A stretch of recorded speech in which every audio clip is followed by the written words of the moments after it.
So we're in our last lecture now for absolutism in Western Europe, and we're looking at the wars that Louis XIV will push France into, lead France into. Um, Initially, we're going to see some success for France in these wars, but the outcome, and in the end, is that France's economy is going to be ruined because of the high costs in terms of people and just money, finances to go into war. And this is these wars are an example of the first time in modern European history where you have one country be able to show political dominance and its strength and really charge into war against many other countries. Okay, so let's just understand the background of how did Louis XIV even have the ability to put his country into war several times. Okay, his idea was when he came to the throne, when he wanted to reign, he always had a passion to have a strong foreign policy, and he wanted to see military glory to be accomplished. Okay, so as far as his purpose was to show that he is the king, he is that Sun King. All will look to him. Glory belongs to him, and everything revolves around his decision making and his power. Um, he will develop a professional army under his leadership. He'll hire also a military general to support him. But with this modern army, we're going to see that during peacetime, meaning that when he's not in war, the standing army will be at a size of 100,000 troops, and you're going to have 400,000 troops when you're actually in war, and that's kind of like the climax. But 400,000 is a very, very large size, and numbers definitely make an impact upon war at this point. We're going to see four wars in about these 50 years, from 1667 to 1713. And his idea was that France should extend its borders to its natural frontiers, which is up to the Rhine River and to the Alps, those mountains. And so you look at the handout that I also told you to download and print out. So you need this to kind of refer to you. That's kind of just an overview and understanding, right, Louis XIV's approach towards these wars. And he had actually the popular support of France to accomplish and try to obtain these territories. Okay, another motivation in these four wars is that obviously France has been a rival with the Habsburgs, the Austrian and Spanish Habsburgs, for about 100 years now, even before Louis XIV's time, and even from the religious wars. It's always been that rivalry going all the way back with Francis I and Charles V. And so the Austrians were stopped. They were weakened from the Peace of Westphalia at the end of the 30 Years' War in 1648.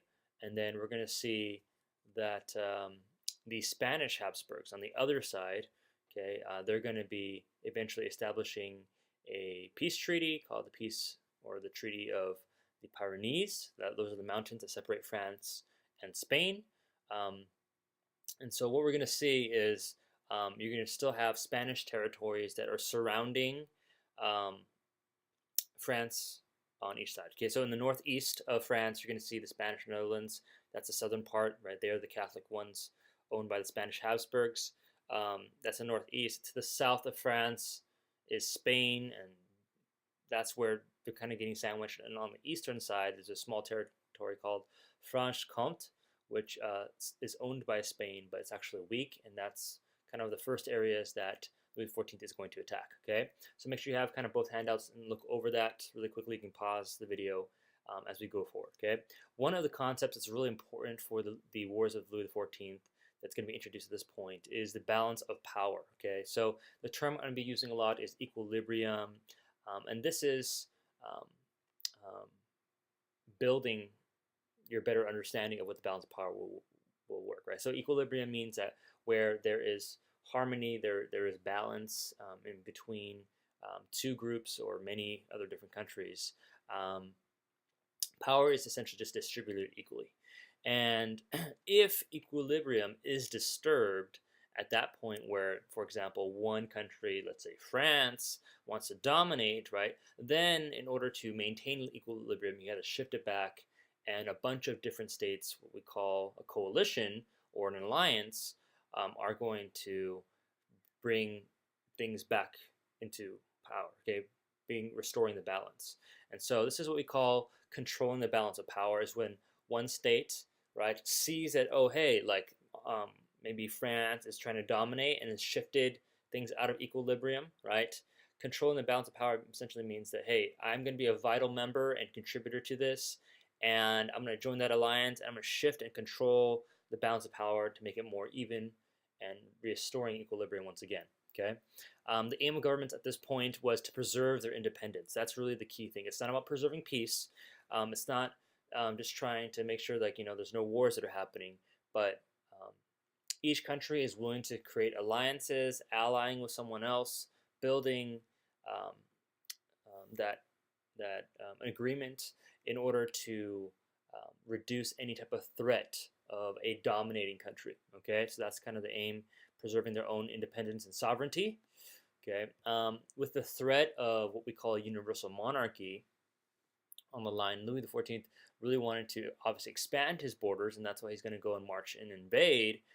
However, everyone else is thinking like, well, if he is successful, because he has 400,000 troops, right? He is a big threat. Maybe some of these smaller countries are going to be eaten up. So what's going to happen, right? So with the fear of being dominated, they don't want to be under one monarch, a universal monarch, right? They want to make sure that everyone kind of keeps their power and their sovereignty. And so only by a coalition can they protect themselves, banding together, right, to maintain equilibrium. So alliances are going to be introduced. Alliances can be made, very quickly because they see the needs in defending one another, but also they can be unmade. They can be switched sides, and it really depends upon what is at hand, what is to be earned, what can be gained. Okay, so you can even have large states and small states, and you're going to have the independent German states come together or independent Italian states come together because they need just the support of each other. Also in the Low Countries as well, they can't really one-to-one man up with France, and so they're going to need to call upon friendly allies. With new military technologies, though, these smaller territories that don't have as many troops can still tip the balance and bring equilibrium because maybe new technologies of naval ships and stuff can really make a difference. Okay, all right. So as far as alliances, though, we're going to see William III to be the most successful in calling and rallying other countries to support him. He's going to be the most important figure in thwarting and hindering Louis XIV's expansionist type of ambition. And as a reminder, he is William of Orange. He is the one in the Glorious Revolution. William and Mary, they become the new English king and queen after the Glorious Revolution because they signed the English Bill of Rights. Okay, but originally he's from the Netherlands, from the House of Orange. Okay, all right. So our first war. One thing I need to mention that there is a pattern. Okay, the pattern that we're looking at is that, of course, there is the causes of the war, and then we're going to see Louis XIV eventually invade. Okay, after invading, he's going to have a little initial success. And this is going to happen in every single war. Okay, then the alliance or the coalition is going to form. At that point, they stop him, and then a treaty is going to be signed, and then France gets a teeny bit. Okay, so that's what the pattern is every single time, as you can see in each box. So the first war is called the War of Devolution. It's also called the First Dutch War because it takes place in the Netherlands. The causes, essentially, the reason this came up was because of the Spanish inheritance of these lands of Burgundy, right, where the territories devolved to children of another marriage down that lineage if they don't have a proper heir to the throne. So a lot of these wars are all about Louis XIV trying to gain land, and if he can't gain it legally through marriage, he's going to gain it just by invading. Okay, so essentially, Louis XIV married Maria Theresa, and from that, she was supposed to be able to gain these lands because of her inheritance and her heritage from the Spanish throne, and he wants to say that they perfectly belong to me. Louis XIV says that because he's married to her, that it belongs to him. So some of the goals that he had was that he's going to invade the Spanish Netherlands. Remember, this is northeast of France, and at that point, he's also going to invade Franche-Comté, which is the lands of Burgundy. Okay, these are owned by Spain, but he feels that they are deserving of. He is deserving of them because he is married and they belong because of that union. Okay, but he doesn't declare official war from that point. His reasons for doing so was that he wanted to be in control of rich territories. There's a lot of market cities in the Low Countries, and he wanted to obtain them. And so by doing this, he's going to extend his border towards closer and closer to the Rhine River, right? And by the time he invades, right, he is successful because there isn't really a Spanish army to defend. And like I said, alliance is going to be formed. Triple alliance means that you have the Dutch, you have the English, and the Swedish that are going to stop him. Okay, and at that point, you have the first treaty written out, Treaty of Aix-la-Chapelle. This is where the only gains that Louis XIV is going to get is the town of Flanders and 12 other little towns on the Spanish-Netherlands border with France, okay, northeast of France. But Louis XIV has to withdraw from Franche-Comté, which is a really important territory that he wants, but he does not get it after this first war. Okay, moving on to the second war.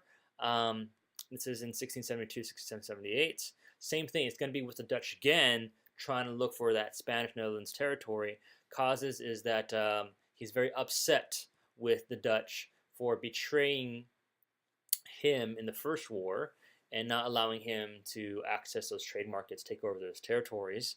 And so what he's going to do is that he's going to secretly talk to the Dutch and the Swedish because they were once part of that Triple Alliance. Now he's going to break them up and he's going to sign secret treaties with them and basically, through diplomacy, bribe them for cooperation. Don't allow them to talk and work with one another. And then he's going to invade. So he invades the United Provinces out of anger and frustration. And once again, we're going to see initial success. Okay, his army at this point is 120,000 troops. But the Dutch are very wise, and they're able to defend against France because they use their dike system, which flooded the lands, which prohibited French troops to fight on land, and so they couldn't do a land invasion. Eventually, William III, King of England, but also obviously he's the stadtholder, he's the elected governor to defend this area, right? And he's arch enemies with Louis XIV. He signs a treaty with the Dutch. English and the Dutch are working together now, and that's one alliance. And then we find other people, other countries such as Prussia, Brandenburg Prussia, also Spain is jumping in, and the Holy Roman Empire is jumping in. So they obviously stop him because he's outnumbered in terms of the forces. And now there's an end to the Dutch War, and we have our second treaty, Treaty of Nijmegen. Okay, the J is kind of silent. It's Dutch. So at this point, Louis XIV has to give up his ambition towards the Dutch, towards the Netherlands. He is unsuccessful, second time, right? However, this time around, he left with Franche-Comté, which means that, hey, he got kind of part of what he wanted, but not completely, right? So he's a little closer to Switzerland. He's a little closer to the Holy Roman Empire, right? And he's looking for his next land territory. It's going to be Alsace. Alsace is on the border of France and Germany, or Holy Roman Empire. And so this cycle is kind of the same thing, right? So like I said, the pattern, right? He's looking for a new territory. He's very much land hungry, fights and invades, gets stopped by the alliance, gets a little bit back in the treaty that ends the war, okay? War 3, the War of the League of Augsburg. Okay, this is also called the 9 Years' War, or the War of the Grand Alliance, because alliance forms in 1689. But this war lasts for about 10 years. Okay, the distinction of this war that separates the other ones is you have Marquis de Louvois. He's the guy in the portrait right here. He's going to bring some military reforms to France, where you're going to see modern weapons. And at this point, Louis XIV's army size is now going to reach the height of 400,000 troops. A few things just militarily that you should kind of understand. Not really going to be tested on AP tests, but the technology of new rifles. Okay, so there's new rifles called flint rock rifles, and the reason why they bring an advantage to the French is because these rifles would be able to shoot in rain without jamming, without malfunctioning. And so originally, where you had pikemen that did a lot of combat, kind of like hand to hand, but with some distance, they didn't need to protect the musketeers anymore because the musketeers would use bayonets, and also they would still be able to shoot in the rain. So this allowed for basically all your people to be riflemen, and that was a successful way to kind of equip your army. Okay, so essentially this war is going to be with the Holy Roman Empire for these territories of Alsace and the city of Strasbourg. But one thing that Louis XIV did establish is the Chambers of Reunion. Okay, so essentially the Chambers of Reunion is a law court. So you have a bunch of lawyers that are basically doing a lot of paperwork, investigating these old treaties and deeds to say, does Louis XIV legally own? Is there any evidence that he can claim certain territories that he wants, right? And so what he does is that he kind of has like this digging up of the lawyer process, but through that time, as he looks like he's doing it legally, he begins to just start occupying small and medium German states, right, part of the Holy Roman Empire, and he starts to slowly occupy and annex Alsace-and-Lorraine, the Spanish Netherlands, and eventually he gets the city of Strasbourg. So it's kind of like a creeping up type of thing, and he's able to obtain these places by sending his troops in more and more before they even know it, just in increments, okay? Eventually, everyone catches on, and so this coalition is going to be formed called the League of Augsburg, okay? So who's in the League of Augsburg, as you see in your paper already? You have Spain, the Holy Roman Empire, you have the United Provinces, Sweden, Bavaria, Saxony, Palatinate, and England. Many different states see this, okay? And because of this, Louis XIV has way too many enemies, and in this 9 years of fighting, right, a lot of economic struggles are going to be placed upon France because they're going to witness and experience famine. They're going to see even the nobility to be taxed, where originally, right, the nobles don't pay any tax. It's just the third estate. Okay, so we'll talk about that. But to that degree where they're desperate, that just shows of how much is invested into the war, okay? All these wars. So treaty comes, once again, he stopped. What will he get? Treaty of Wiswick says that all of the conquests of, slowly annexing territory, incorporating his territory, must go to the status quo, must go to what originally happened. However, a few things he gets is he gets to keep a few parts of Alsace, and he gets to keep the city of Strasbourg, but all of the gains that he was able to achieve is just really not worth all that suffering. Okay, the Dutch comes out of this, they are going to gain some commercial gains that are minimal, marginal, but they are improving their economy because that's one thing that they're known for, is that their commerce is just strong. And William III is going to be officially recognized as the King of England by France. Okay, so we're going to go into our last war, and this one is really interesting because it talks about the War of the Spanish Succession. So at this point, Charles II is the King of Spain, but he does not have an heir to the throne. So who will succeed him is the question. And the problem is, why doesn't he have an heir to the throne? It's because of the inbreeding of the Habsburgs over time. Okay, so this brings us back about 150 years or so. Okay, and even through this time with Charles V, you remember way back when. Okay, if you look at all the blue lines, you see all the marriages that happen between cousins, between uncles and nieces, and it gets pretty crazy when it comes down all the way to this point. Okay, there are too many biological issues where obviously the mutation of the genes and the chromosomes, okay, has affected them, where the inbreeding makes them look very disformed and disfigured, okay, and they become very sick.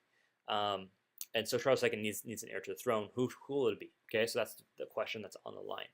All right, so this fourth war is going to last for 11 years, 1702 to 1713, and it's going to be an international struggle because parts of it's going to be fought in Europe, other parts are going to be fought in America.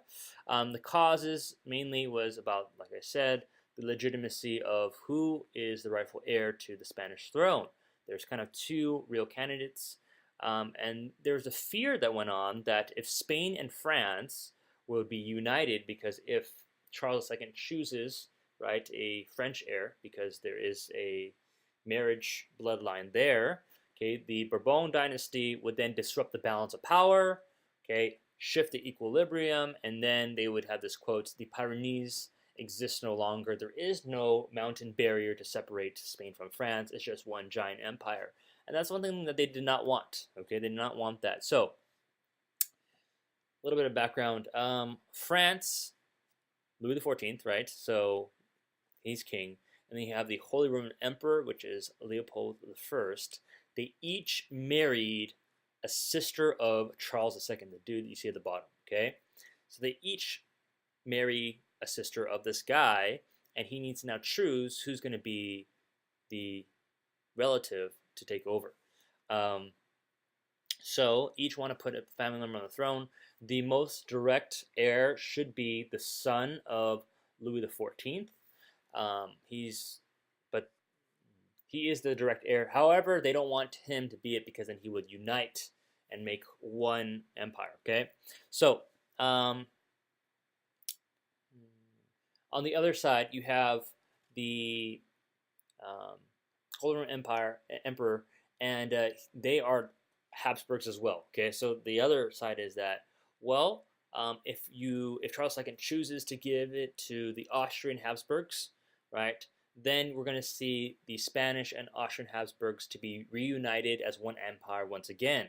If you remember, okay, they actually are both Habsburgs. However, they're separate empires, because under Charles V, he was the one that split it with his son, Philip II, and with his brother, Ferdinand I. And then Ferdinand got the Austrian side, okay, and then Philip got the Spanish side. So that's kind of how it split. By doing this, is bringing back that empire. So it was like, which one is the lesser of two evils that people are more tolerant and okay with, okay? The rest of the countries are not really involved. They prefer that you just make a partition of Spanish possessions where you just kind of split up all the lands, and then it'll be more fair, okay? But after some negotiations, Charles II said, I'm going to give the throne to the grandson of Louis XIV, okay? So the grandson of Louis XIV, he is Philip, and he's going to become the future Philip V of Spain, okay? And he is under one requirement. If you want to be Philip V of Spain, meaning that you're the king of Spain, you cannot, right? The agreement is that you cannot also be king of France at the same time. So you choose either or. Louis XIV was just, okay, that's fine. We'll go with that, okay? But a war is going to break out.